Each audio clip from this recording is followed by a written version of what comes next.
I am not Rav Rosenzweig, and when I had the first opportunity to meet Rav Lichtenstein when I came to the Gush, I was not at a level of Rav Rosenzweig to understand the person who I was before. As Noach just said, Rav Lichtenstein was on the line at the Chader Ocho, and I was a 12th grader who had come to the Gush to visit. And I had never met Rav Lichtenstein, and I had never seen a picture of Rav Lichtenstein. And as I was schmoozing with someone, coming to lunch and just kind of meandering into the middle of the line, it didn't occur to me that it could be Rav Lichtenstein that I was cutting online at the Chader Ochel. I ask you, Mechila, my Rabbi. And yet it couldn't occur to me that this Rav Lichtenstein that I had heard of could be standing online in the Chader Ochel there without a beard, without a tie, looking like anyone else in the yeshiva. I didn't understand the Adam Gadol, who Rav Lichtenstein was. David HaMelech tells us, Va'ani tefillah.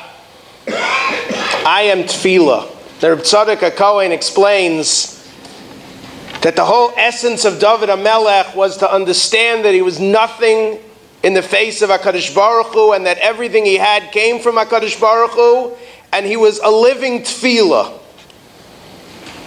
And David HaMelech, who was a king, could have easily been wrapped in his ego, and could have easily taken away from the Kavod Shemayim. But David HaMelech was an anav. His entire essence was just to reflect the light of HaKadosh Baruch Hu. Malchus Beis David Nimshala Lelevana. The Malchus of Beis David is compared to the moon, because it simply reflects something which is so bad. The moon is an unbelievable thing, but when you see it, you just see the sun. Because of the anivus of David HaMelech, he was able to stand up as the Melech and yet in no way detract from your ability to see the Ribbono Shel Olam, to see the Pnei Chama.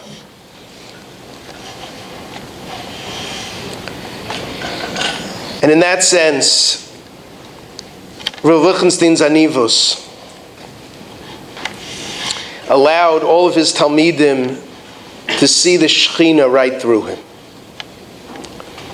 To sit before Rav Lichtenstein was to sense the Shechina. It was truly to sense the Shechina. In Shir Yomi, it was to sense the Shechina. Because Rav Lichtenstein lived in the presence of the Shechina. He lived with such an awareness of HaKadosh Baruch Hu, as Rabbi spoke about this morning in the yeshiva, the consummate Eved Hashem. He just had a sense 24/7 that he was in the presence of the Ribbono Shel Olam. But because he was such an anav, his own tzidkus didn't get in the way of you seeing the HaKadosh Baruch Hu right through him. He felt that the Shechina was there. And you saw it on his face. For anyone who is zocheh to see, I remember there was that moment when Rav Amital finished davening Ne'ilah. And Rav Amital was at the Stender on the right side of the Aharon Kodesh in the Gush, and Rav Lichtenstein, after standing for all those hours, was there. And they said, Hashem Elokim, Hashem Elokim. And they looked at each other. I felt my whole life change just looking at Rav Lichtenstein's face after Ne'ilah. Just looking at his face. There aren't words to describe except to see a face that reflected the Shechina.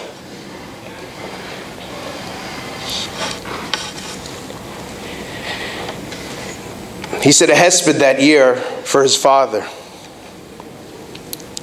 And he said, and I'll turn a whole hesped into just a moment, but he said at the Shabbos Shuvah drasha in the Grus that Kol Yisrael yesh lam chelek l'olam haba.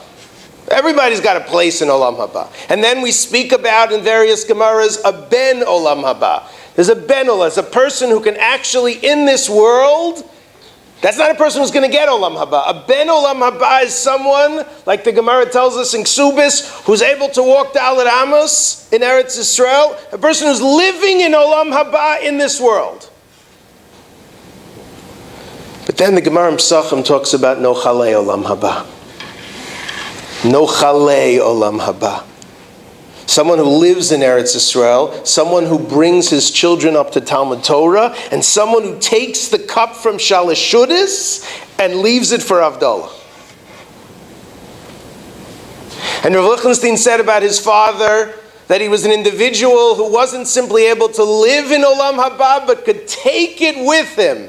A person who lives in Eretz Yisrael can take the Kedusha and apply it to everyday life. A person who's able to be Megadel Banav L'Talmud Torah is able to take from that experience and give it to others. And a person who can take from the cup of Shabbos, the cup of Shalosh Shudas, and can use that cup for Havdalah, is a person who has such a control of Olam Haba that he can actually take it and bring it into this world and give it to others. No Chalei Olam Haba. For those who are Zocheh to be students of Rav Lichtenstein Zatzal, and those who be Zocheh to be students of his students, we thank him for giving us a glimpse of Olam Haba. It's hard to imagine what happened yesterday in Olam Haba when Rav Lichtenstein made his entrance. For those who saw the video 2 years ago when Rav Lichtenstein, after an illness, came into the yeshiva in Gush, the power of that moment, I cannot imagine what the scene was like in the yeshiva Shomala.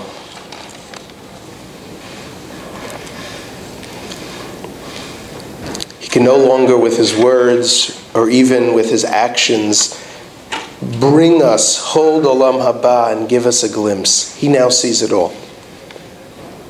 We have the memories and the inspiration that he gave us, and those glimpses of Olam Haba, that we were able to see him, through him, see Olam Haba and see the Shekhinah. Call upon Rabbi Taubes Shlita to just say a word and to conclude with a Kilmal.